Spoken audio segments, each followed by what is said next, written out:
Meet some wildlife? Yes. All right, They came out folks, early. then let's dive right in.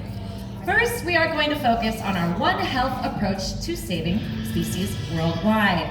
You see, humans, wildlife, and ecosystems are all tightly interconnected, and our world can only thrive when all life is thriving. That is the center of our mission, the core of what we do, and the thread that runs through all of our conservation work. Now, the canine has long been a companion to humans, also an ally. They continue to help us with things like the military, they work in law enforcement, and they even help locate missing humans. Now, what you might not understand is that they are actively helping in conservation work globally. How, you may ask? By using their canine superpower. And what is that? Super Their nose sniffer. smell, right? So canines have a sense of smell that's up to 100,000 times as acute as our own, making them the perfect scent detection dogs. And with that said, we've got our very own scent detection dog right here at Wegeforth Bowl. His name is Elvis, and he has been trained to identify a particular object by smell. And he'd love to show you that today. Would you all like to see it? Yes. All right, well, let's give him a round of applause. Let's hear it for Elvis. Where will he come from today? There he goes. I like to call him Elvis the Wonder Dog. Now, Elvis is a 9-year-old golden retriever lab mix, and he has been here since he was just about 6 years old, a wee little pup. 6 months old. Now, he does a great job at this detection work. Let's see if we can find it. You got it, buddy. Oh, he's going to all the normal spots trying to figure it out. Oh, yeah, we got it, bud. He's never actually done it on there before. All right, great job. We've never stumped him, by the way, folks. He gets it every single time because That's that David. nose is just far too powerful for our brains. Now, yes, Elvis does a great job with scent detection demonstrations here for us. Today, he found a koala, and that represents the conservation work we have done in Australia. Now, in that hub, San Diego Zoo Wildlife Alliance has assisted in recovering wildlife like koalas from devastating mega fires back in 2019 and 2020. You see, researchers were having a very hard time locating koalas that needed to be rescued from that fire, rehabilitated, and released into the wild. So they trained a scent detection dog to go out and track the scent of koalas, locate them so that researchers could really help them recover their populations. Now again, Elvis is a great companion to all of us care specialists here at Wegeforth Bowl, but he does have another job. He is a companion to a South African cheetah by the name of Alunda, and they have been paired together since they were under a year of age as basically a brother and sister companionship. Now folks, Elvis did a great job here today. Let's give him a round of applause. One more time for Elvis the Wonder Dog. Now, we are actually going to stick with the One Health approach and move on to our next ambassador. This particular individual is quite unique and represents a lot of the dedication by our veterinary staff here at San Diego Zoo Wildlife Alliance. Now, he happens to be the second largest rodent in North America. His name is Dakota, and he is a very sleepy North American porcupine. He's making it out slow here, folks. We're coming into wintertime, so he's going through a little bit of a sleepy period, getting ready for those cold months. But Dakota here is only about 1 year of age, coming up on about a year and a half, and he was born right here at San Diego Zoo.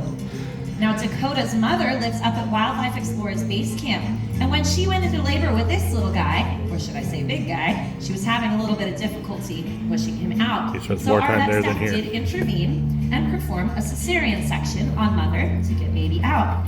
Turns out that was the first documented case of a cesarean section on a North American porcupine ever. So he is quite unique in that fact, and very, very dear to our hearts. Now, of course, him and his mother are doing just great now, but after recovering, Mom decided, you know what, I'd kind of like a break to recover by myself, so she chose not to raise him entirely, so we did have our NACU staff, our neonatal assisted care unit, help raise this little guy. He was bottle fed around the clock until he was ready for his big boy solid foods, and as you can see now, he's doing really well. But a great testament to the vet care that we have here at San Diego Zoo. Now, if you look at the North American porcupine, you'll notice they are covered in quills, right?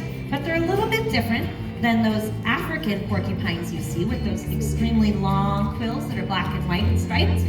These ones are embedded, kind of hidden, underneath a bunch of fur.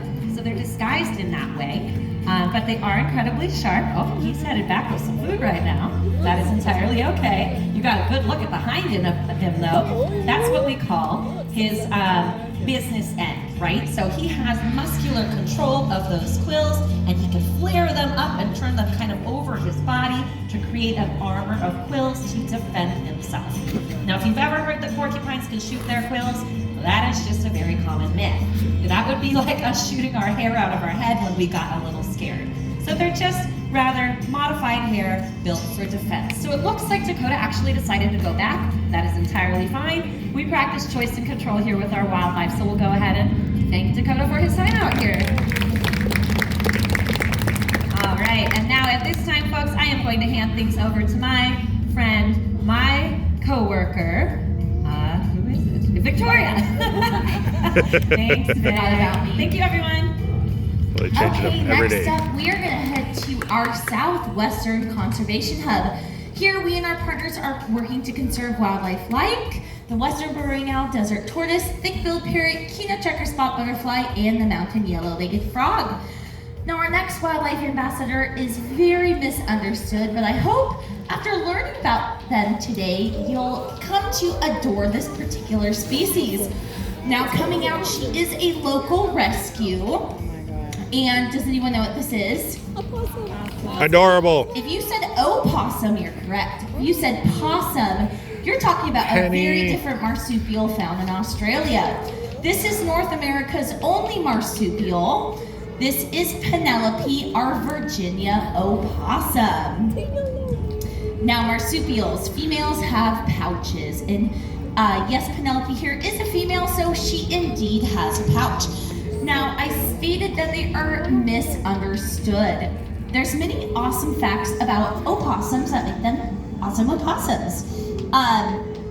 The first is that, as you see her, she's cruising around, she's eating some stuff.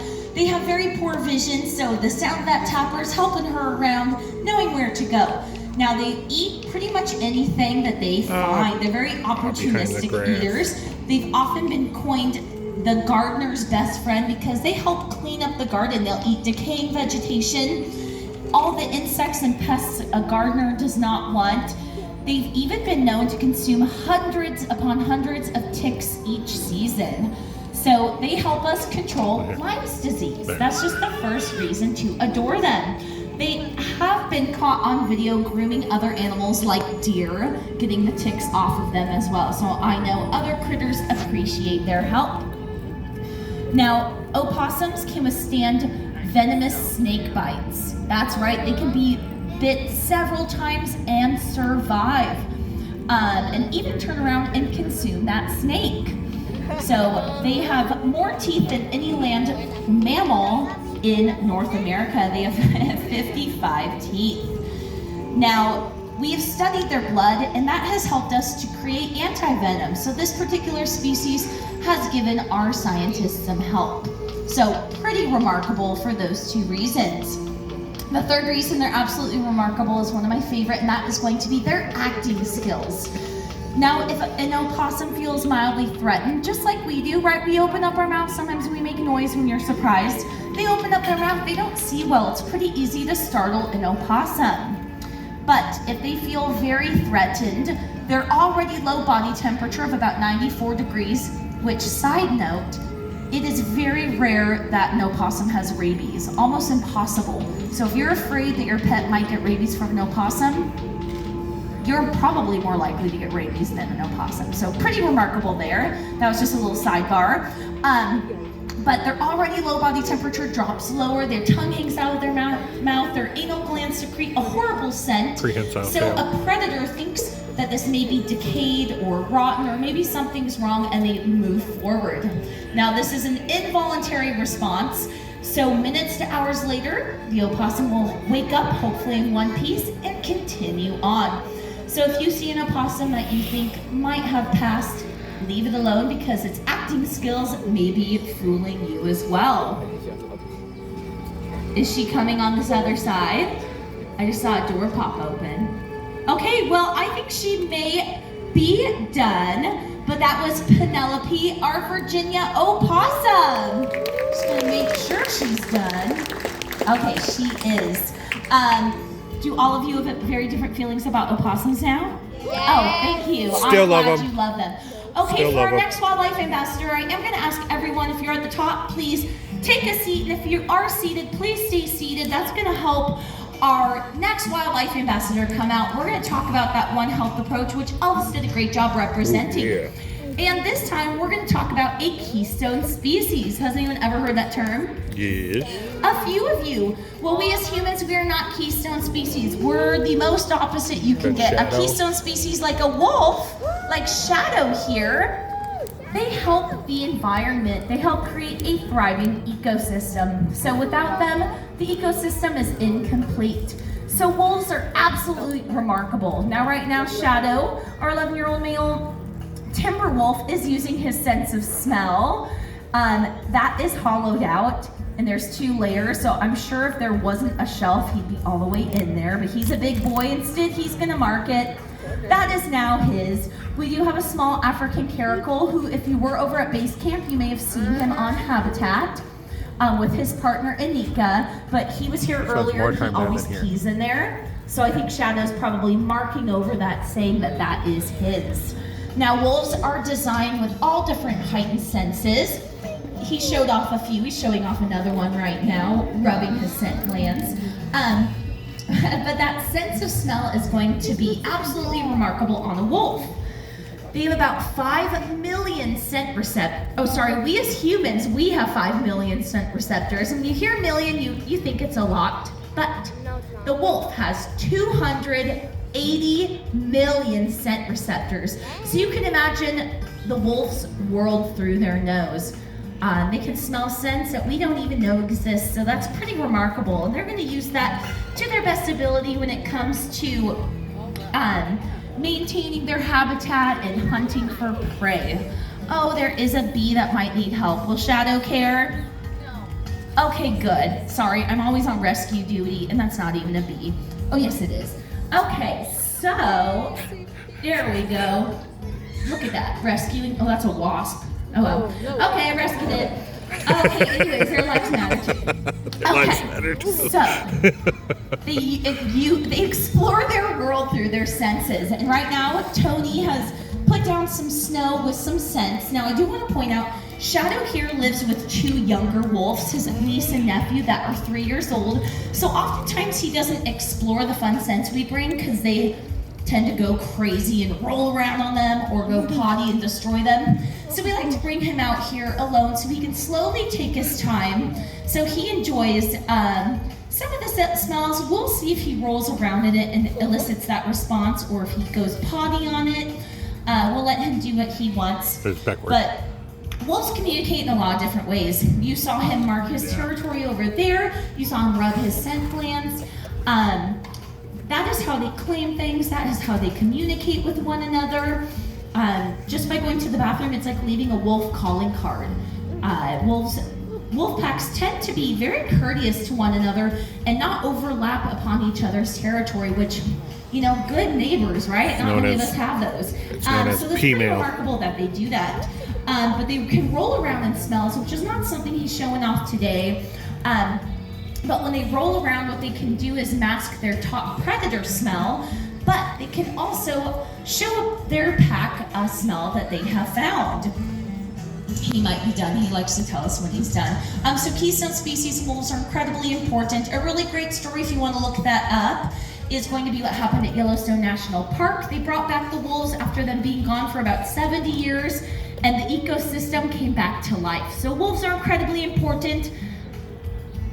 Oh yeah, he's gonna come back up. So Shadow and I, when I started, I used to wear perfume to work. I don't know why, it was like 9 years ago. He did not like me, I don't know if it's because of that, so I changed my scent pretty quickly because it was not wolf approved. And now Shadow has like a love-hate with me, so he's like, I guess I'm gonna go. Okay, anyways, that was our 11-year-old North American timber wolf. That was Shadow. Yay. Oh my. Okay, well, for over a century now, San Diego Zoo Wildlife Alliance is creating a world where all life thrives through collaboration, innovation, and inspiration. I hope something you learned or saw today has inspired you to take action to help wildlife, because when wildlife thrives, all life thrives.